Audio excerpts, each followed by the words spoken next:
Ayun, bali home service pet grooming po ito sa Alasiki, sa may barangay Apaya. Yan, kinulayan po natin yung kanyang buntot. Ayan o, ganda o. Female po siya, kaya yan po yung in-advise natin kulay sa kanya. Ayan, ang ganda. Yan si Moana. Okay na ba yan?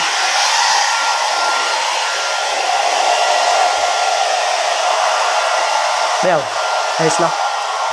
Sagay-say mo labat lamay kin. Sagay-say mo labat lamay kin. Kaya naman ang nag-video dyan. Karap mo. Paano naman. I-stand mo. Ayan o. Yung kulay ni Moana. Kahit naka-full shape siya, meron pa rin siyang parang outfit. Parang pupunta siya ng ano.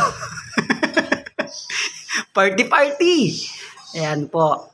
Yung ating gawa. Sa mga gustong nais o magpa-home service dyan ng kanilang pet grooming, walang oras, ayan, pwede nyo po kaming kontakin guys. Kahit saan po kayo dito sa Pangasinan, kaya po namin kayong puntahan. So ayun, maraming salamat po.